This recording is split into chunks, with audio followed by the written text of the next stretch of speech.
Olá pessoal, eu me chamo Diego Moraes, sejam muito bem-vindos ao meu canal e o vídeo de hoje vai tratar sobre o quinto capítulo do livro Saber dos Antigos, de Giovanni Reale. Antes de tudo, gostaria de pedir a sua curtida, seu compartilhamento e seu comentário para que a gente possa engajar o canal e trazer mais conteúdo relevante para a nossa comunidade. Então vamos ao tema. Bem, o quinto capítulo ele tem o seguinte tema: a difusão da violência, a mensagem de não violência. Vamos lá. Nesse capítulo, vemos no início uma frase niilista que endossa a destruição de tudo na praxis. E em contraposição, uma frase sobre Sócrates, referente à sua morte e fidelidade às leis, evitando contribuir para com a violência, mesmo que ele tenha vindo a sofrer a mesma. Bom, aqui o início do texto ele está indicando duas frases que dão início ao quinto capítulo. E eu vou citar as frases nominalmente para que a gente possa ter uma ideia do que está sendo falado. Vamos lá. O niilismo não é apenas uma contemplação da inutilidade de tudo, nem apenas a convicção de que todas as coisas merecem cair em ruína. Pondo mãos à obra, manda-as para a ruína. Friedrich Nietzsche, Fragmentos Póstumos. Pronto, essa é a primeira frase. Segunda frase. Sócrates preferiu permanecer fiel às leis e morrer a viver fazendo-lhes violência. Xenofonte, Memoráveis. Então, a ideia é que nessas duas frases a gente tem uma contraposição de pensamento. Enquanto Nietzsche ele acredita que a violência é algo natural do homem e que, além de ser algo que o homem pode fazer, o homem deve fazer, ou seja, o niilismo acredita que existem várias convenções sociais e morais colocadas através da cultura, na sociedade ao longo do tempo, e essas convenções, elas desrespeitam a amarras que a sociedade coloca no ser humano. São correntes, digamos assim, correntes mentais. E o Nietzsche tenta destruir essas correntes mentais baseado na liberdade total do ser humano, de que não existe nem a moral, certo? Ou seja, Nietzsche ele busca fazer com que o homem se liberte de todos os pontos de vista possíveis, inclusive da violência. Então, a violência, para Nietzsche, nesse sentido, ela é justificada. Por quê? Porque a violência, ela tira o ser humano dessas amarras, tira desse conforto, entre aspas, baseado nessas convenções morais e sociais que foram impostas para o ser humano na visão niilista. Já nessa ideia da segunda frase sobre Sócrates, mostra que Sócrates ele morreu dando testemunho da verdade e ele morreu sendo injustiçado. Só que Sócrates ele poderia ter fugido ou poderia ter ido de encontro a seus carrascos, mas ele optou por tentar se defender na forma imposta pelas leis da cidade, ou seja, ele aceitou as leis, pois ele acreditava que ele não poderia combater uma injustiça com uma injustiça. Ele preferia ser injustiçado, ser vítima de injustiça, mas não cometê-la. E nesse sentido, Sócrates ele tinha outra visão, certo? Diferente da visão niilista. Vamos mais adiante. Desse modo, Giovanni Reale inicia o capítulo descrevendo a violência difundida pelo niilismo, onde é preciso causar a destruição que em sua tese é inevitável. Além disso, temos a ideia da lição de Caim, que na Bíblia mata seu irmão, mostrando todo o desprezo e impetuosidade que geralmente os jovens possuem. Assim, vemos a ideia dos jovens habitados pelo nada, ou seja, são jovens que têm disposição e vigor físico, mas que direcionam isso de maneira equivocada, exalando sua rebeldia sem possuir nenhum tipo de arcabouço intelectual que consiga desenvolver de forma organizada a ideia de sua revolta. Logo, podemos perceber uma juventude que busca apenas a negação de tudo, que já está estabelecido sem a proposição de nada substitutivo, a esse modelo que na visão deles é opressivo e maléfico. Então, a ideia aqui é de que, assim como tem na Bíblia que Caim mata Abel, a impetuosidade, o vigor físico, essa puberdade, digamos assim, dos jovens, ela faz com que os jovens tenham muita força para destinar para algo. Porém, a falta de intelecto nessa idade faz com que esses jovens eles busquem a violência. E, em certo sentido, os jovens eles só são revoltados com algo. Mas eles, como não têm esse arcabouço intelectual, eles não têm o que propor. Então, eles são habitados pelo nada. Ou seja, são os jovens que não têm nada na cabeça, entre aspas, mas que têm muito vigor físico, muita disposição, e aí eles são revoltados, mas não tentam entender a raiz da sua revolta. Ou seja, eles não têm uma ideia do porquê são revoltados com aquilo que está estabelecido, com o status quo em geral. Eles só são contra a cultura que está posta, certo? Vamos mais adiante. Com isso, temos a contraposição da ideia de propagação da violência, com base no respeito e na justiça platônica, onde uma sociedade sem um respeito mútuo e uma ideia clara de justiça não poderá desenvolver-se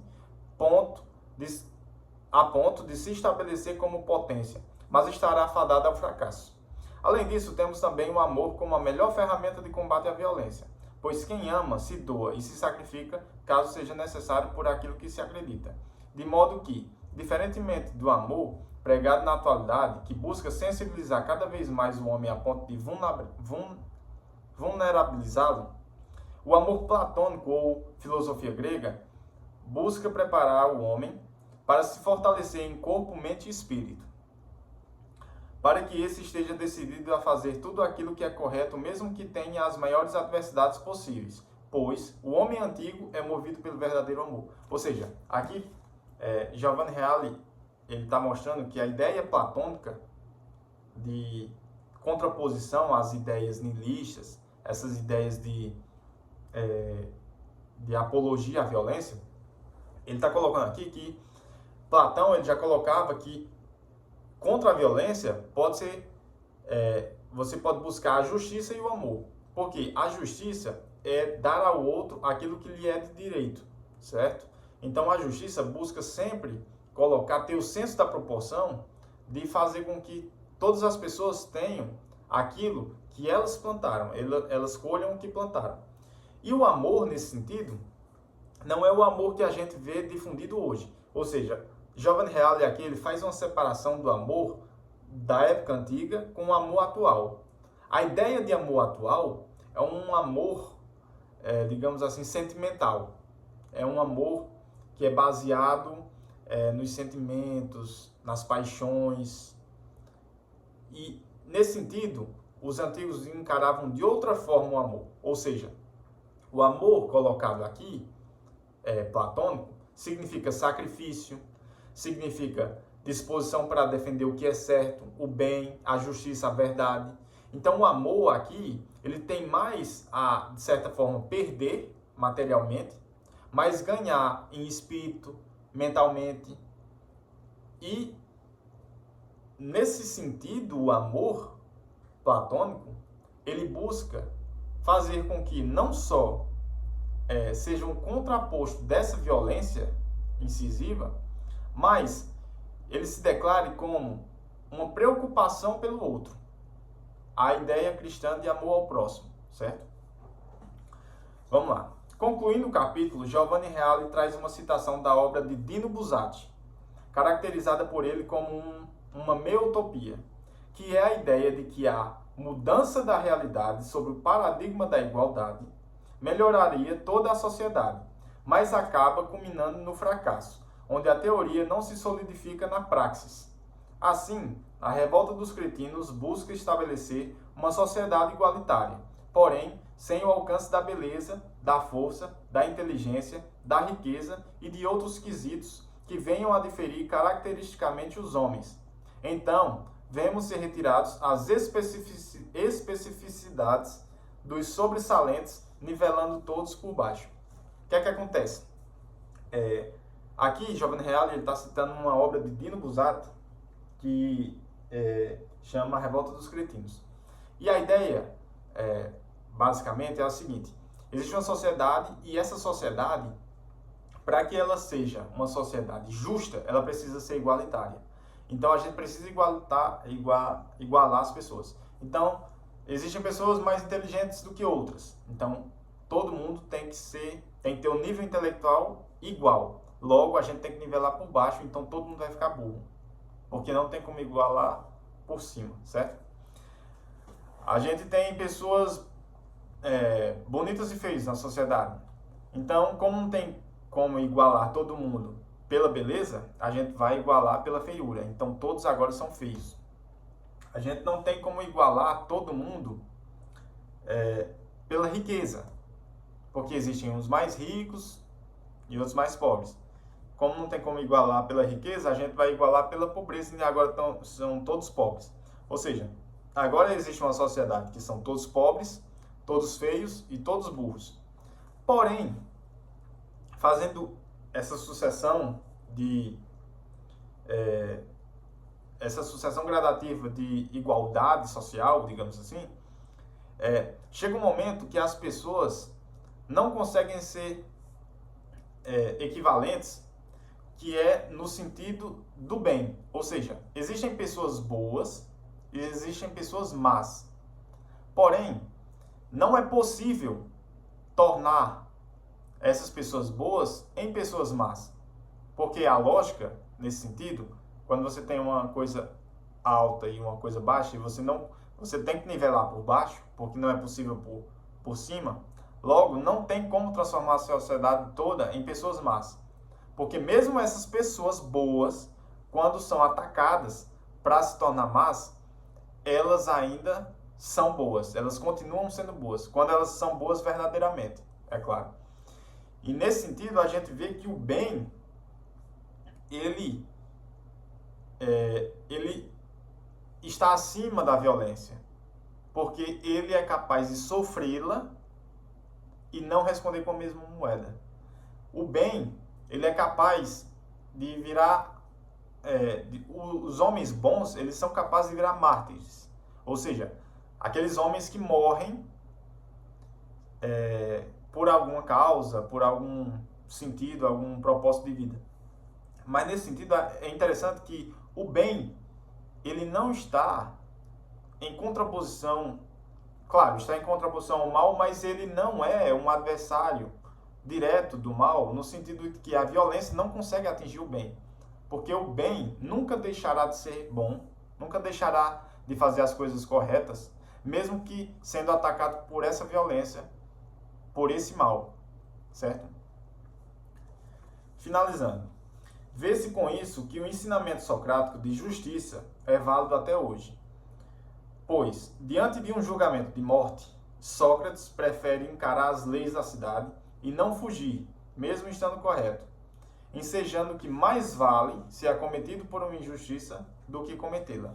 Então é a ideia inicial, é a ideia de Sócrates de que é melhor a gente sofrer uma injustiça nessa vida do que cometê-la. Porque assim como Sócrates ele acreditava em Deus, ele entendia que existia uma vida eterna. Logo, quando nós cometemos uma injustiça nessa terra, a gente pode até se dar bem momentaneamente, mas a gente vai prestar conta na eternidade. Então a gente vai ter que pagar mais caro, digamos assim, aquela injustiça que a gente cometeu. Porém, se nós formos justos nessa terra, a gente também vai ser gratificado na eternidade. Logo, a gente vai ter uma gratificação muito maior. Então, nesse sentido, e não só no sentido utilitário da coisa. Vou fazer isso porque aí eu vou ter uma recompensa maior lá em cima, lá na eternidade, na outra vida, no outro plano. Não é nesse sentido. Mas é no sentido de que isso é o correto a se fazer. Isso é o justo. Isso tem que ser feito. Através da razão, eu identifico que é o natural a se fazer. O ser humano, ele nasce com essa direção, com essa inclinação. Logo, tenhamos que fazer o bem, a justiça e sempre defender a verdade, porque isso que é o natural do ser humano. Então é isso, pessoal. Se gostaram do vídeo, muito obrigado.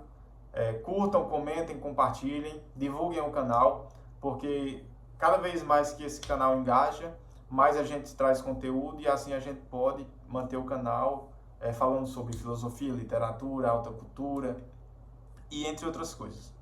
Muito obrigado e até a próxima.